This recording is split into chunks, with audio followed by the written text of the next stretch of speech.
Here's my thing with these movies, and I was not a huge fan of the first one either, so you may already be discounting everything I have to say about this. I feel like with these films that it's just joke, and they don't build to anything, even in terms of like setups and punchlines, or it's all one big sketch. You know, I mean, like you look at a movie like Airplane, which is crazy gags and non sequiturs and absurd whatever. There is at least a plot that they are working on. Like they have a skeletal framework from which they can then go crazy and do whatever they want. Would he rescue Christina Applegate from the bear den?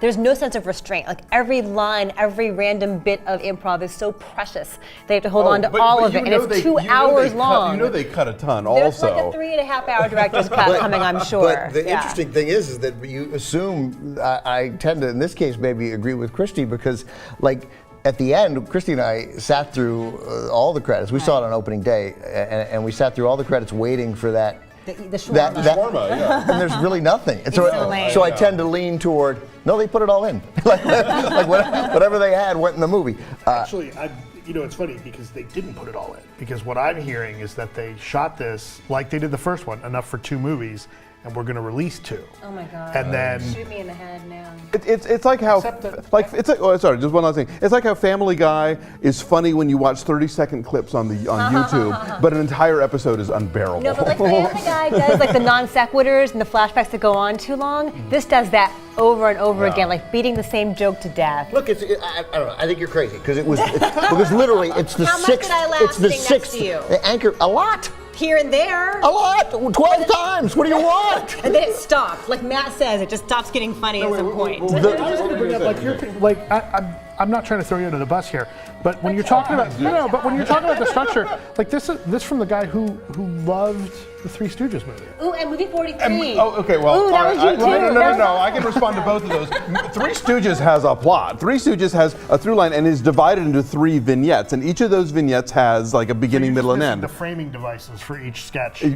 Yes, that's what it is. And movie 43 is literally a series of sketches, which is what it's supposed to be. I had to No, I know. 2013 cannot go out without that coming up. So you did not see the first Kick-Ass. Did you feel lost? Here's the thing. I don't remember any movie title anymore at all.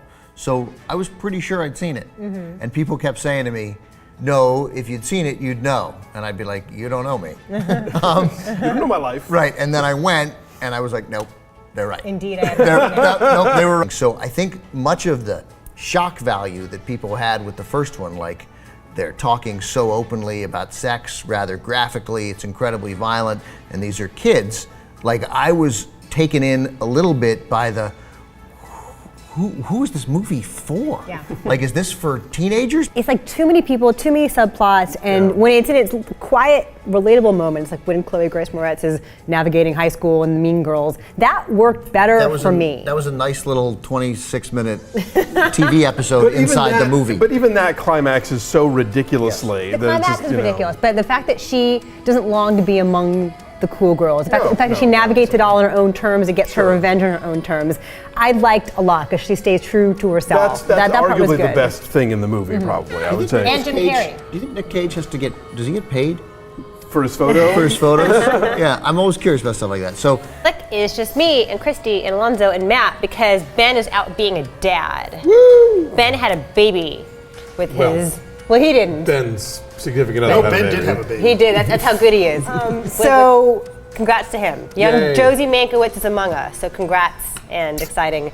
And so he missed out on seeing G.I. Joe with us. So you want to describe G.I. Joe? G.I. Joe Retaliation. Retaliation. It's a sequel. The G.I. Joe people go to Pakistan to liberate some loose nukes after the premier is assassinated, but then they get attacked and it's a setup and everybody thinks they're dead, but they're not all dead. And then the Snake Eyes is in Japan and there's a ninja avalanche where they have to get Storm Shadow and there's an underground prison and they liberate Cobra Commander and the president is actually Zartan.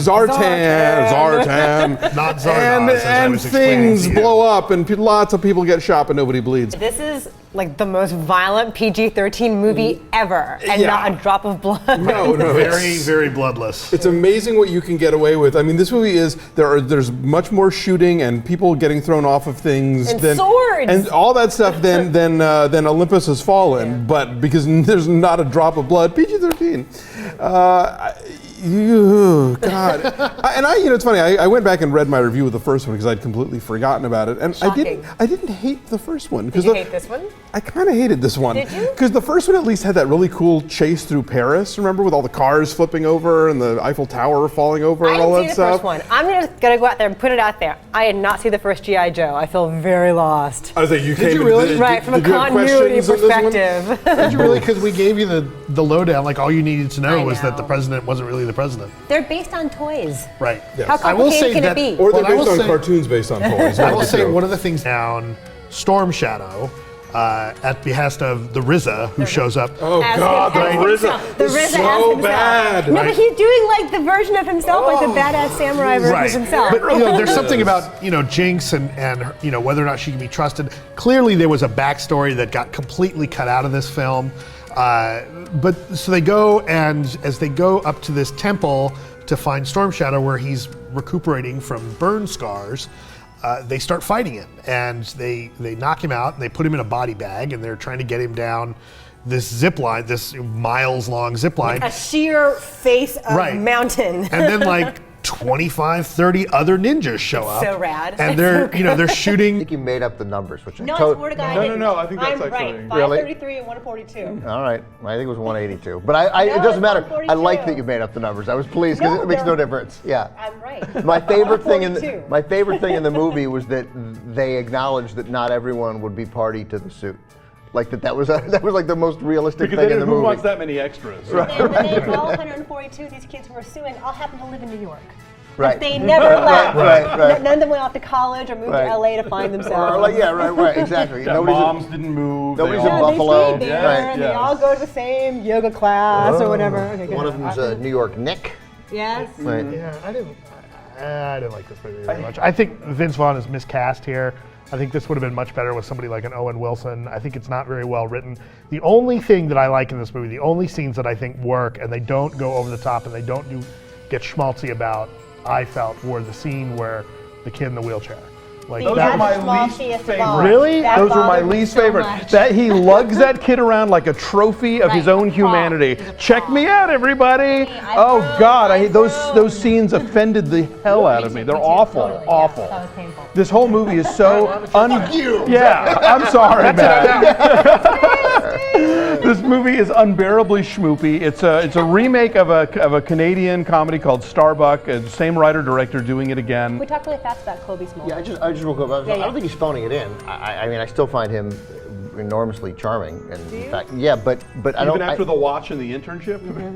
Yeah, no, I mean, yeah, I still like him, but I don't think he phones it in. I think these are bad choices, and you would hope, trying. and that he would make the sort of, like, Matthew McConaughey made a lot of bad choices, and then he started making great choices. Yes, no one was Yeah, spending that's- too much time talking about this mediocre. We're waiting Yeah. for the Vince Vaughn renaissance. There you go. Kobe Smulders really fast. As a cop, why? Yeah. Just to stick her in a uniform No, and have her as talk soon to as you other saw her in cops. the uniform the first time, you were like, what the?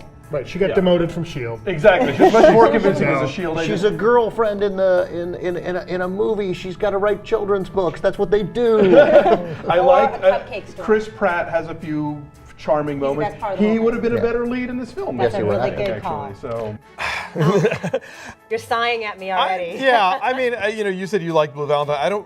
I'm not a big fan of any of this guy's movies. Okay. I think, but here's what bugs me about them the most is I think they start really promisingly. Yes. They have interesting ideas and characters who promise to be complicated and multidimensional, and then he doesn't know how to end these things. Yeah. And this was based on a book, so I thought, okay, maybe somebody else's story. No, same. Is that how the book ends? I don't know. I didn't read the book, but if it did, it's a shitty book because This Alonso's review. It's a shitty yeah, book. no, I mean, if it's like the movie, because it has some suffering coming to them for one reason or another, and then just like, no, we're gonna make this tidy and it's all good, and y'all just go about your business. Now, this is the movie, I guess, where Michael Fassbender and Alicia Vikander got together. Apparently, I didn't even know they were a thing until I read about that found out recently. yesterday, yeah. Yeah. Well, I remember when we were figuring out our Alaska stuff, right? When we were doing our voting, and we gave supporting actress to Alicia Vikander. Right, for Ex Machina, not for Danish Girl. And not for Danish Girl.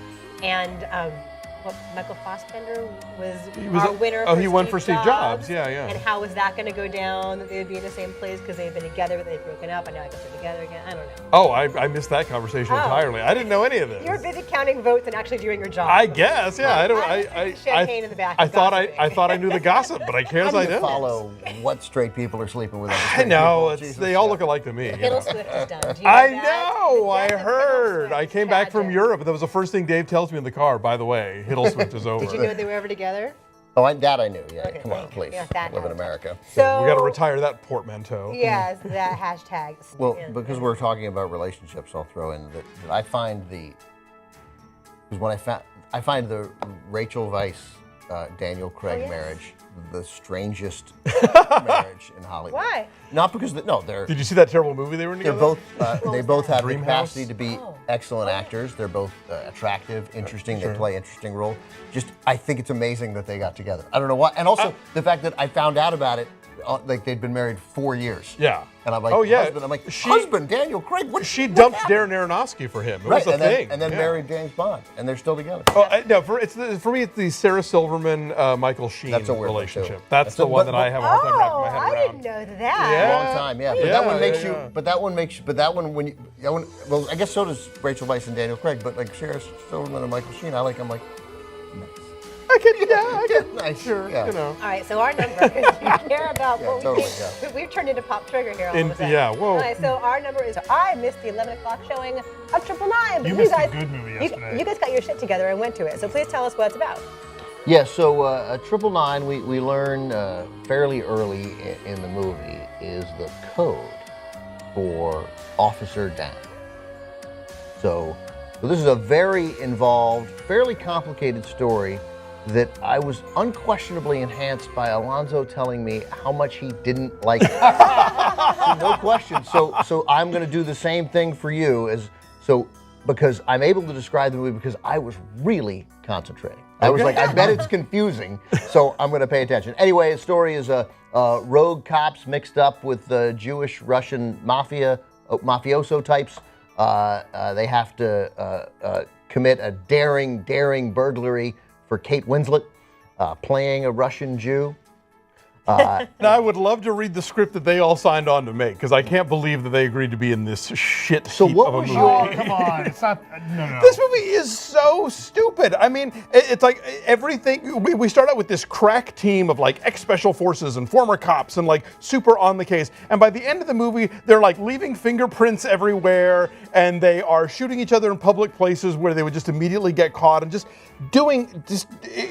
all logic flies out the window. I just thought this movie had all these ideas and then it frittered them away in the last act. The final shootout involves people who shouldn't even be where they are, and it makes no sense as to why they just show up all of a sudden. One of the big climaxes takes place in the far back of the screen, like this afterthought. This is a disaster. Wow. Well, Oh, no. I don't think it's a disaster. I don't think the last act is its weakest. I think definitely, and I did not particularly like the resolution, but because it involved the least interesting. Well, he wasn't even. I was going to say Woody Harrelson's the least interesting character, but he's not the least interesting What an character. He's all amazing right. cast. Yeah, I mean, well, first of all, Yeah. Chiwetel Ejiofor is sort of the lead, along with I think Casey he's Affleck. really good. I mean, I think everybody puts in really Everybody's good good. performances. Except for Kate Winslet. No, I think Winslet is fine.